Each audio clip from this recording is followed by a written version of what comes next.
I wish सब अच्छे हों आप। दोस्तों, मैंने जो एक वीडियो डाली थी कल regarding the gambling events which have taken place recently और इसके कॉन्सिक्वेंसेस मैंने डिस्कस करे थे और वीडियो पे के माध्यम से आपको बताए भी थे। अभी आज मुझे कॉल रिकॉर्डिंग डालनी थी, मैं डालना भी चाह रहा था, लेकिन हुआ क्या कि आज सुबह ही मुझे ऐसी एक न्यूज़ पता लगी जो कि 2 दिन पहले ही घटित हुई है, 3 दिन पहले ही घटित हुई है। तो मुझे कहीं ना कहीं मुझे लगा कि मुझे वो भी डिस्कस करना चाहिए आपसे।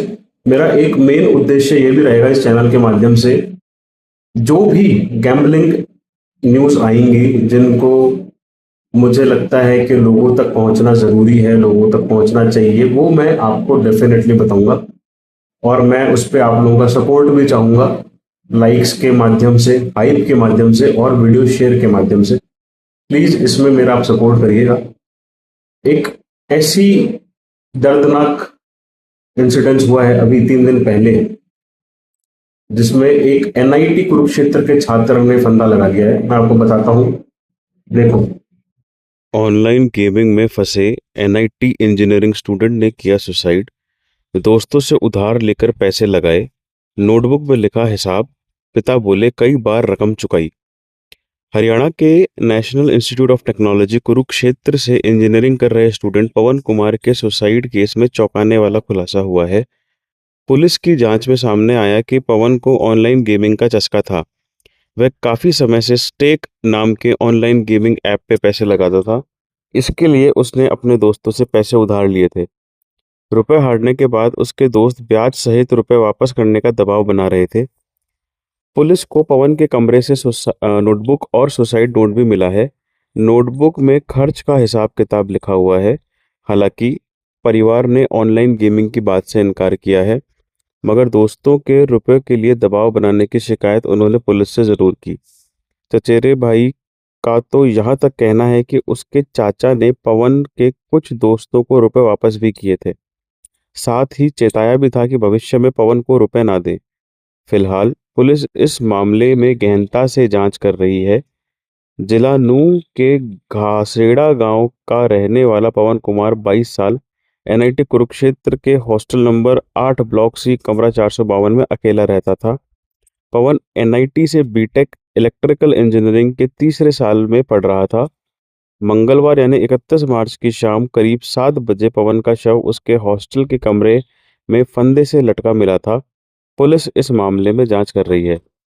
लेकिन होता क्या है कि बस एक कैजुअल एटीट्यूड, एक कैजुअल बिहेवियर, एक टाइम पास के लिए अपनाई हुई आदत इस हद तक आपके जहन में चली जाती है, इस हद तक आपका ब्रेन वॉश कर देती है, आपके माइंड पे कंट्रोल कर लेती है कि आप ये नहीं देखते हो कि आपकी लाइफ में आपने क्या क्या अब तक अचीव करा है, आपकी लाइफ में आपको आगे क्या क्या अचीव करना है, आपके गोल्स क्या हैं, आपका मोटो क्या है लाइफ का, कुछ फर्क नहीं पड़ता। एनआईटी में बंदा पढ़ रहा है, जुआ खेलने लग गया। स्टेक जो ये वेबसाइट का नाम है जिसपे तो ये लोग कमेंट करते हैं और कुछ लोगों ने मेरे को डीएम भी करे, भैया स्टेक अच्छी वेबसाइट है। क्यों अच्छी वेबसाइट है? कि सर जब भी हमको छोड़ना होता है ना तो उसमें एक ऑप्शन आता है सेल्फ एक्सक्लूजन का। तो उसका जो सेल्फ एक्सक्लूजन होता है वो काम करता है भैया। मतलब उसमें आपने सेल्फ एक्सक्लूजन पे क्लिक कर दिया तो फिर आप चाह के भी उस पर लॉग इन नहीं कर सकते इतने टाइम तक। ठीक है, आपने सेल्फ एक्सक्लूजन कर दिया। एक बात मुझे आप बताओ कि अगर आपने सेल्फ एक्सक्लूजन पे क्लिक कर दिया, आपको उस फोन नंबर से आईडी से लॉग इन नहीं करने दे रहा, तो क्या तुम्हारा जुआ छूट जाएगा उससे? सेल्फ एक्सक्लूजन एक मिथ होता है, मिथ। सेल्फ एक्सक्लूजन आप सोचते हो कि मैं करके निकल जाऊंगा, मेरी आदत छूट जाएगी, नहीं होता। मैंने खूब सेल्फ एक्सक्लूजन करे थे जब मैं नहीं हुआ हो पाया था कामयाब इस चीज में। लोग भी करते हैं। सेल्फ एक्सक्लूजन करने वाला बंदा जब भी उसको तलब लगेगी वो दूसरी वेबसाइट पे जाएगा। स्टेक पे वो बंदा कर रहा था, एनआईटी का छात्र था, काबिल छात्र था, होनहार छात्र था। एनआईटी में अगर दाखिला हुआ है ना साहब, तो मैं मानता हूँ कि कहीं ना कहीं वो एक वेल डिजर्विंग कैंडिडेट, एक वेल डिजर्विंग एस्पिरेंट था, जिसका बहुत अच्छा भविष्य होता था, जिसको जिसके घर वालों को उससे काफी उम्मीद होगी। अब जैसे एक न्यूज इसमें आ रही है कि घर वाले तो मना कर रहे हैं साहब। देखो क्या होता है, घर वालों पे भी सोशल प्रेशर रहता है। जैसे चाचा का लड़का बोल रहा था कि पैसे देते हुए देखा है, करा है। क्या होता है, जैसे वो चला गया तो चला गया। किसी के माँ बाप ये तो बोलेंगे नहीं, हाँ साहब हमको तो पता था जुआरी था, हमने तो कोशिश करी थी। वो नहीं बोल पाते तो दुख होता है, समाज में इज्जत का डर भी होता है। वो या तो अवॉइड करेंगे, साहब हमको नहीं पता था, हमने वो ऐसे ही बोलेंगे कि साहब हमको पता था, हमने एफर्ट करे, हमारा बच्चा नहीं माना। क्यों मानेंगे? बच्चे के लिए मरे हुए भी सिंपैथी नहीं दिखाएंगे लोग तो फिर।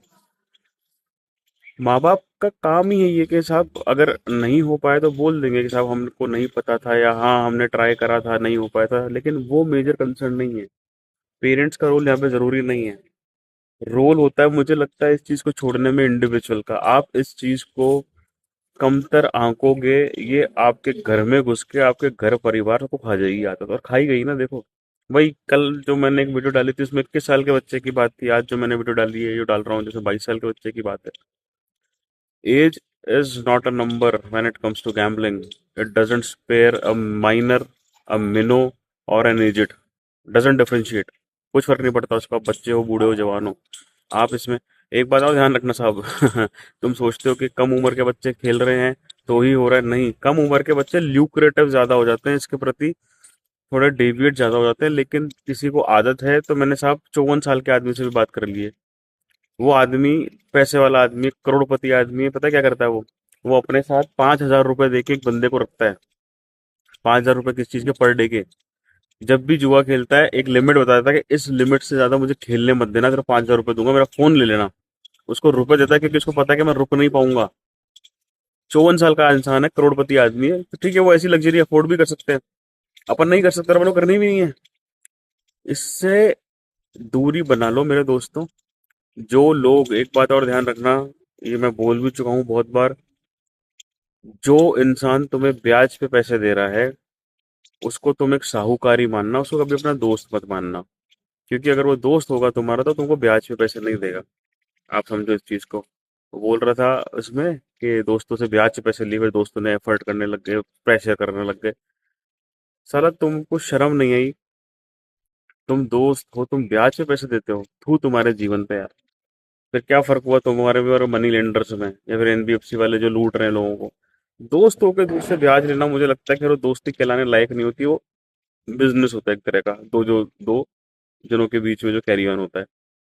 ऐसे लोगों से भी आप दूर रहो। पहली बात तो मैं बताऊं आपको, अगर आप जुए से दूर रहोगे ना, तो ऐसे लोगों से आप संपर्क में आपको आने की नौबत बहुत रेयर पड़ेगी। और अगर कल को जरूरत भी पड़ेगी तो तुम्हारे लिए और चार ऑप्शन खुले रहेंगे जो कि बहुत सेफ होंगे और बहुत कम दाम पे उपलब्ध होंगे। For an example, bank. ठीक है? जुआ खेलोगे, अपने आप डिप्रेशन में भी आओगे। दोस्तों से झूठ भी बोलोगे, पैसे भी लोगे, वो बोलेंगे साहब 10 रुपए सैकड़े पे दूंगा, तो लेना भी पड़ेगा, झकमरा के लेना पड़ेगा। और होगा क्या? ये रिजल्ट होगा जो अभी इस न्यूज आर्टिकल में दे दिया। ये न्यूज आर्टिकल अभी है 4 दिन पुराना। और कल वाली वीडियो मैंने कहा था कि हर दूसरे दिन तीसरे दिन न्यूज आ रही है। मैं आज ये नहीं डाल रहा था वीडियो। मैंने सिंगल न्यूज आर्टिकल पे कभी वीडियो नहीं बनाई। लेकिन जब 4 दिन पहले की न्यूज आती है, तो आप पढ़ने में आते हो, तो मूड खराब होता है, दिमाग खराब होता है कि क्या हो रहा है जीवन में यार। इस चीज को मैं बोलता हूँ कि ना, लेना पड़ेगा सीरियसली। अगर आप नहीं लोगे तो will end up digging up our own graves. खुद की कब्र खोदेंगे, और उस कब्र में हमारे साथ हमारी फैमिली वाले भी लेटे पड़े मिलेंगे, और दुनिया वाले उसमें मिट्टी डाल के चले जाएंगे। ध्यान रखो। अगर आपको लगता है ये वीडियो इन्फॉर्मेटिव है, लोगों को पहुंचानी चाहिए, तो उसको शेयर करो, जितने लोगों को कर सकते हो करो। लाइक्स, मेरी विनती है आपसे, 200 से ऊपर मुझे लाइक्स दो ताकि वीडियो फैले। हम जो एक मुहिम तो नहीं बोलूंगा, मुहिम तो बहुत बड़ा वर्ड होता है, मैं लेकिन एक जो है ना, एक रोशनी फैला रहे हैं ना जुए के अंधकार की दुनिया में। मैं चाहता हूँ कि वो दीपक की तरह ही काम करे। दीपक मेरा चैनल है। दीपक छोटा होता है, लेकिन क्या होता है कि it has the capability to lighten the whole room, dark room. ये जो कमरा है, एक अंधेर गुप्त कमरा है जिसमें सारे जुआरी बैठे हैं। एक दीपक की रोशनी से पूरा कमरा जो होगा वो उजाले में आ जाएगा। जो लोग छोड़ नहीं पा रहे हैं, जो लोग छोड़ना चाहते हैं, जो लोग समझ नहीं पा रहे हैं कि इसके दुष्परिणाम किस हद तक घातक हो सकते हैं, उन तक ये वीडियो पहुंचाओ। ध्यान रखो अपना, बहुत ध्यान रखो अपना। और जो लोग आपसे प्यार करते हैं उनका तो बहुत ही ध्यान रखो। Bye, take care.